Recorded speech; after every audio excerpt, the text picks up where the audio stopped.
The government has issued an ultimatum to about 7,000 civil servants who remain unvaccinated. They could face the sack in February unless they are granted exemptions on medical grounds.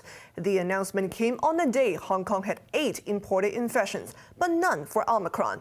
Johanna Chen has the details. Hong Kong registered 8 imported cases today, all carrying mutant variants. They included 6 men and 1 boy from Britain, Austria, Germany, Pakistan, and Ghana. The other patient is a 54-year-old woman who left for the United States last Thursday. She returned home 3 days later and was tested positive at the airport. Those who had contact with her at her Tai Po home and in public venues will be asked to get tested. Meanwhile, incoming Qatar Airways flights from Doha will be halted for 2 weeks starting tomorrow, after 5 passengers had tested positive in the past week. Locally, the government is turning the screws on about 7,000 civil servants who remain unvaccinated, about 4% of the workforce.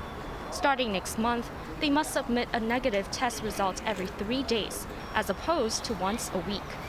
Those unfit for jabs because of medical conditions will continue to be reimbursed. But others who are simply reluctant have the choice of getting a shot or leaving the civil service by mid-February, when a vaccine bubble kicks in at their workplaces. All staff are required to show vaccination records when entering government offices, on top of using the Leave Home Safe app. The tightening of the restrictions came after 19 Omicron cases were imported in the past weeks.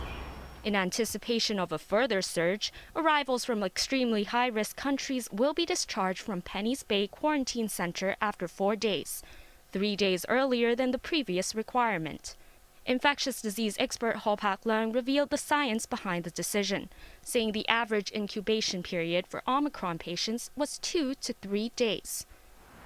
While the arrangement boosts capacity at Penny's Bay by 70%, around half of the Omicron carriers will only be detected after they move to a quarantine hotel, where there is a higher risk of cross-contamination due to bad ventilation. Ho admitted this was a dilemma authorities have to face. Johanna Chan, HKIBC.